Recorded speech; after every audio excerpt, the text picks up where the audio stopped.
नाम घेता गजानन झाले जन्माचे सार्थक नाम घेता गजानन झाले जन्माचे सार्थक शेगावीचे योगीराज थोर ब्रह्मांड नायक ब्रह्मांड नायक ब्रह्मांड नायक ब्रह्मांड नायक ब्रह्मांड नायक।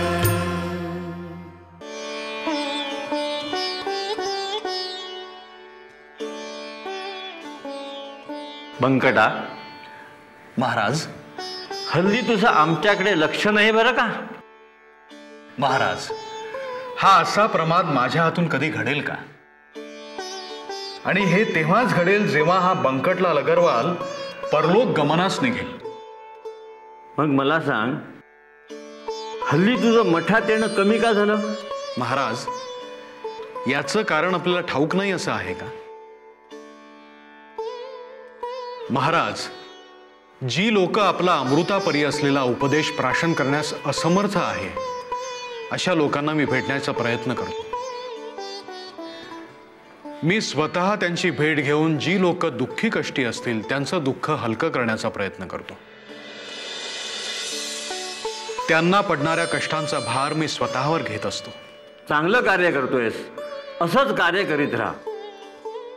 महाराज, बोल। महाराज, या कार्यासाठी मी गावोगावी जातोय तेव्हा मला एक गोष्ट प्रकर्षानं जाणवली आहे, ती मी सांगू का? सांग। म्हणजे मी जे काही सांगणार आहे ते योग्य आहे की अयोग्य हे मी सांगू शकत नाही। माझी जाणीव मला असं सांगतेय की एखाद्या पती पत्नीला किती अपत्य असावी याची मर्यादा ठरवायला हवी की काय असं मला वाटायला लागलंय। बंकटलाल, महाराज, ज्या लोकांची परिस्थिती चांगली आहे त्यांना 5-5, 8-8 अपत्य आहेत, पण ज्यांची परिस्थिती चांगली नाही त्यांना पण तेवढीच अपत्य। कसा काय सांभाळ करणार ते आपल्या लेकरांचा? अरे बंकटा, जे अपत्यहीन आहेत त्यांचं काय? महाराज,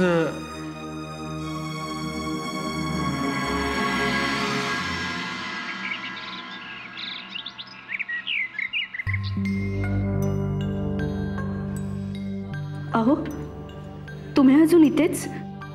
कामावर नाही जायचं का? मन नाही करत आहे माझं। का? कितीही करा, काही किंमत उरत नाही त्या मनोरमाबाईकडे। अहो, मालकिणीचं नाव घेतं का असं कोणी?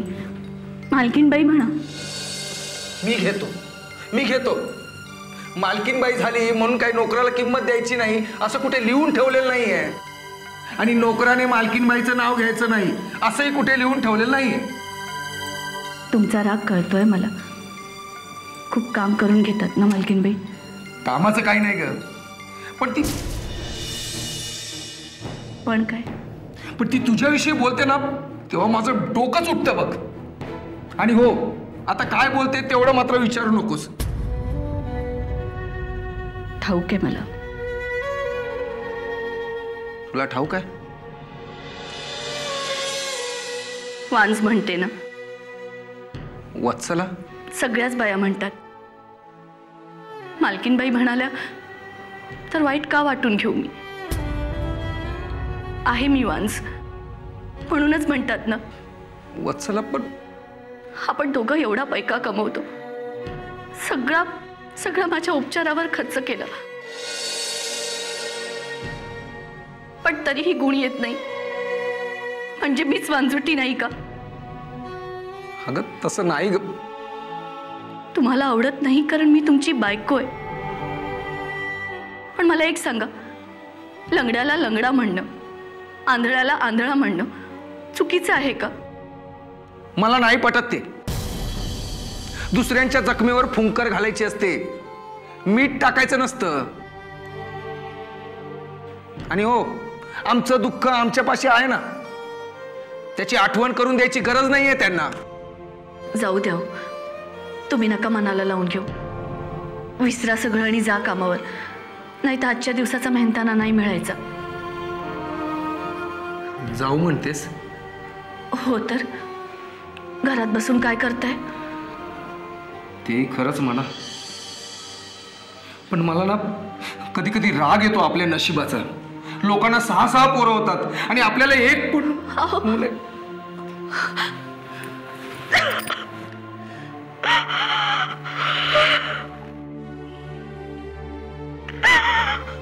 मीच करंटी आहे. तुम्हाला बाप होण्याचं सुख नाही देऊ शकले मी. अगं आता मी तुला दोष दिलाय का? तू नको आता डोळ्यातनं पाणी काढूस. आता गप की.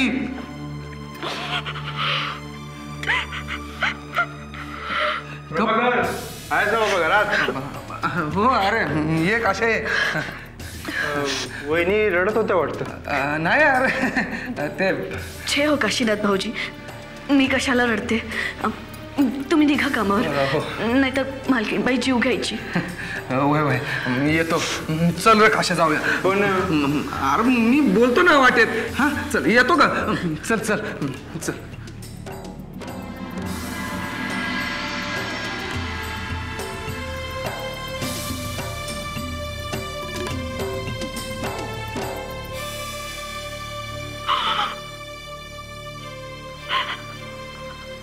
काय देवा, काय दिवस दाखवतोय आम्हाला?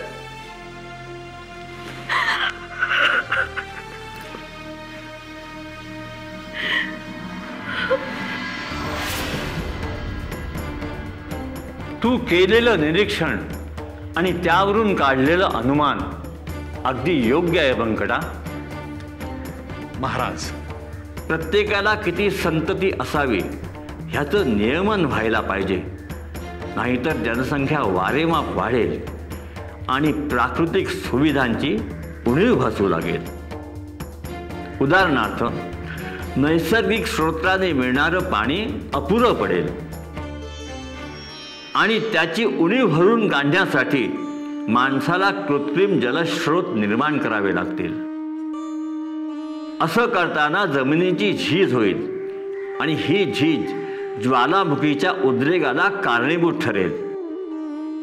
मनुष्यवस्तीला जागा अपुरी पडू लागेल आणि ती गरज भागवण्यासाठी माणूस वृक्षतोड करू लागेल. पावसाला आमंत्रण देणारी जंगलं आणि त्या जंगलात राहणारे पशुपक्षी नष्ट होऊन जातील. निसर्गाचा समतोल बिघडेल आणि त्याचा विपरीत परिणाम झालेला दिसेल.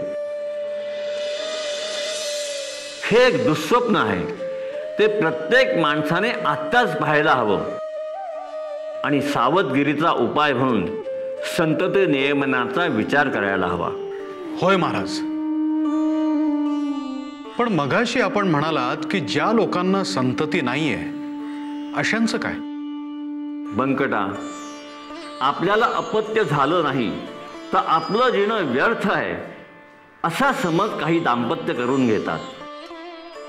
असा समज करून घेणं चुकीचं आहे. असा समज झाल्याने काही जण अंधश्रद्धेला बळी पडून अघोरी मार्गाने संतती प्राप्त करून घेण्याचा प्रयत्न करतात.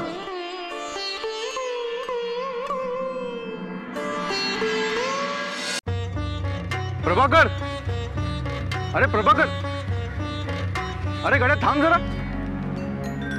अरे मनोरमाबाईकडे धुनी धुवायला जातोस, एवढं ठीक आहे, पण एवढी घाई कशाला? काशीनाथ, अरे मित्र आहे मी तुझं दुःख कळतंय मला आणि वहिनींचं दुःख कळतंय मला. आणि मगाशी ते रडत होत्या, मला नाही म्हणून काय सांगतायत? नाही रे, रडत नव्हती ती. तुम्हाला मूल नाही एवढंच दुःख आहे ना? वय रे काशा, अरे सगळे उपाय केले पण कशानंच गुण येण झालाय. एक शेवटचा उपाय करायचा राहिलाय. कुठला चटकन सांग गड्या. अरे मी मूल व्हावं म्हणून काही करायला तयार आहे. अरे तुला काही करायची गरज नाही. जे करायचं ते घुंगरूवाले बाबा करतील. घुंगरूवाले बाबा? अरे हो, घुंगरूवाले बाबा.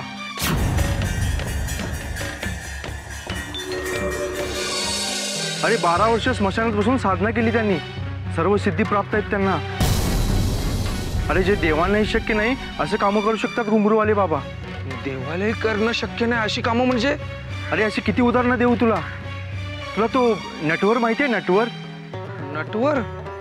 हा, ज्याची गोशाळा आहे तो. अरे हा तोच नटवर. त्याची गाय गाभण राहत नव्हती म्हणून मी त्याला घुंगरूवाले बाबांच्याकडे घेऊन गेलो. अरे बाबांनी त्याला उपाय सांगितला, अमावस्याला कोंबडा कापायला सांगितला आणि लगेच पौर्णिमेला त्याची गाय गाभण राहिली. आता बोल. काय सांगतोयस काय? हो. अरे ही तर कमालच झाली.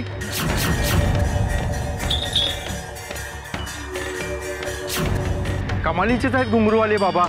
अरे पण हे असं काय नाव त्यांचं, घुंगरूवाले बाबा?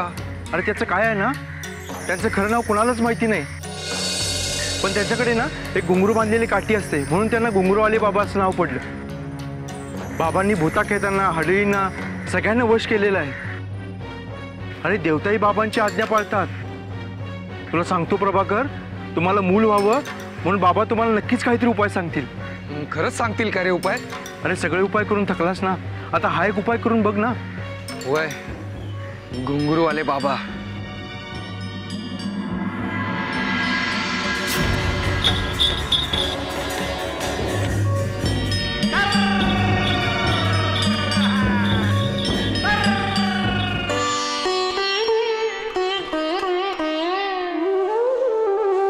सारे उपाय करून थकला की माणूस अंधश्रद्धेला बळी पडतो बंकट. महाराज, तो त्याची सत्सत वेळ बुद्धी घाण ठेवून पापकृत्यही करायला तयार होतो. महाराज मी हे समजूनच घेत नाहीत की वैद्यकीय उपचार करूनही गुण येत नसेल तर ती ईश्वराची इच्छा आहे असं मानून ईश्वराची करुणा भाकायची. पण नाही, प्रभाकर सारखी मूर्ख माणसं देवाचा आधार घ्यायचा सोडून बुवाबाजीचा आधार घेतात.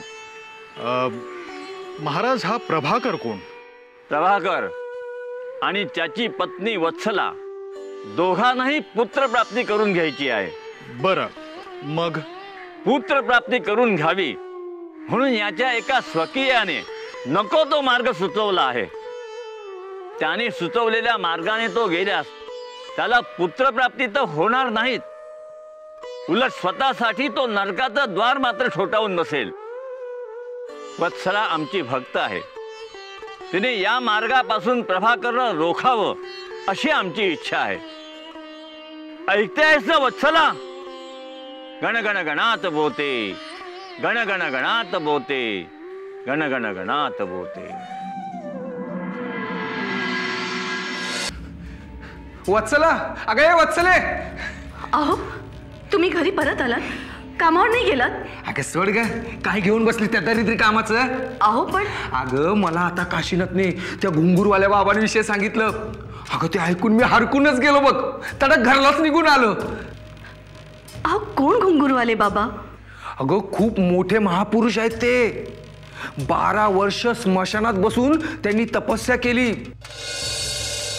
तंत्रविद्या, मंत्रविद्या सगळं सगळं काही आत्मसात केलंय. म्हणजे मांत्रिक? अगं मांत्रिक म्हणून त्यांचा अवमान करू नकोस, आपल्याच अंगाशी येईल ते. अगं भूत, हडळ, खवीस, मुंजा अशा कुणालाही ते वश करू शकतात. आपल्यावर कुणी करणी केली असेल, चेटूक केलं असेल तर ते ज्याने केलंय त्याच्यावर ते उलट होऊ शकतात. काहीतरीच काय बोलताय? अहो मी गजानन महाराजांची भक्त आहे, माझा या असल्या तांत्रिक मांत्रिक लोकांवर विश्वास बसत नाही. अगं असं कसं म्हणतेस तू? हे बघ, गजानन महाराज खूप मोठे संत आहेतच, मी कुठे नाही म्हणतोय. अगं पण या जगात वेगळी शक्ती असणारे घुंगूरवाले बाबांसारखे काही माणसं असतातच. अगं काशीनाथने सांगितलेल्या गोष्टी ऐकशील ना तर तू हैराणच होऊन जाशील. तू म्हणशील या जगात काम जे देवाने होत नाही, संतांच्या आशीर्वादामुळे होत नाही, ते घुंगूरवाले बाबा करू शकतात. मला म्हणशील आत्ताच्या आत्ता मला त्यांच्याकडे घेऊन चला म्हणून. एवढं काय सांगितलं काशीनाथ भाऊजींनी तुम्हाला त्या बाबांविषयी? ऐक, नटवरची गाय गाभण राहत नव्हती ना तेव्हा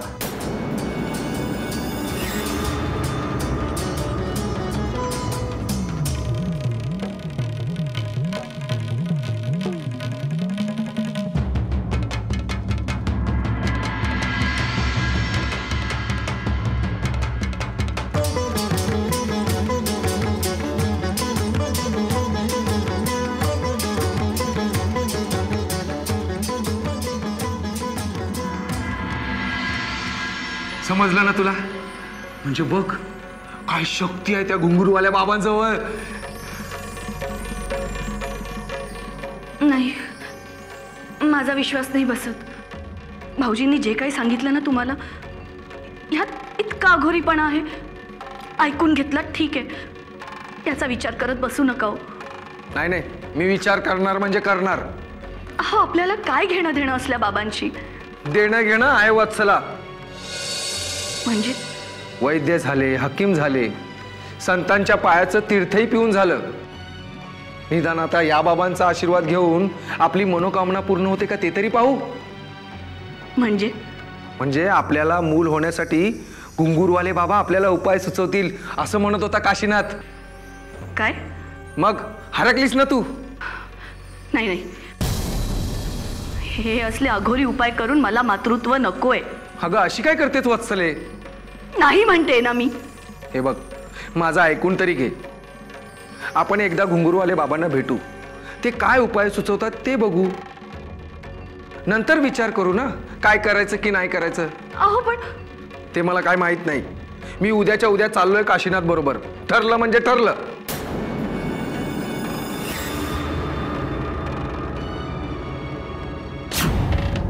गावाच्या देवळात दिवा लावितो तुपाचा, शेगावाच्या देवळात दिवा लावितो तुपाचा, असं उजाड पडला लखा आईच्या रूपाचा ग. ऐक लखाबाई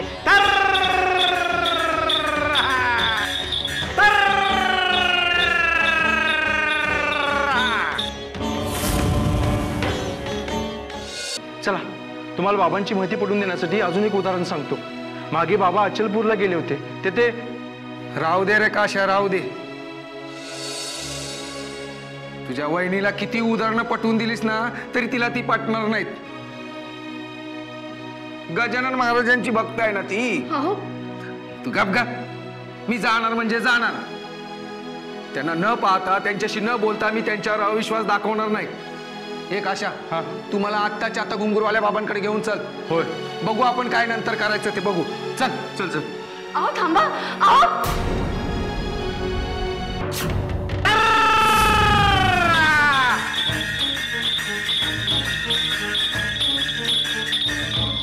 शेगावात असं काय वाजत झाई झाई,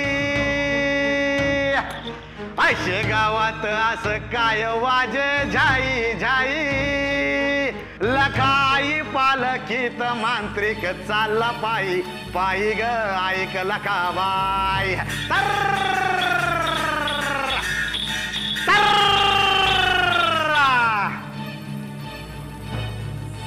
प्रभाकर, तुला मूल होत नाही याच्या मुळाशी गाव शेगाव तेथ काचाच्या या रांधा, शनीची पीडा आहे रे बाळका, साडेसातीची पीडा आहे रे बाळका, अमोशाच्या रात्री श अक्षरापासून नाव सुरू होणाऱ्या बाळाचा बळी जर तू दिलास तर तुझी शनीची पीडा दूर होईल, तुझी साडेसाती दूर होईल, तुझी इडा पिडा दूर होईल आणि तुला मूल होईल रे बाळका. हा तुझी दिशाभूल करून स्वार्थ साधतोय. त्याने सुचवलेला उपाय हा उपाय नसून शंभूचा काटा दूर करण्याचा ह्याचा डाव आहे. सावध हो, सावध हो. गण गण गणात बोलते, गण गण गणात बोलते, गण गण गणात बोलते.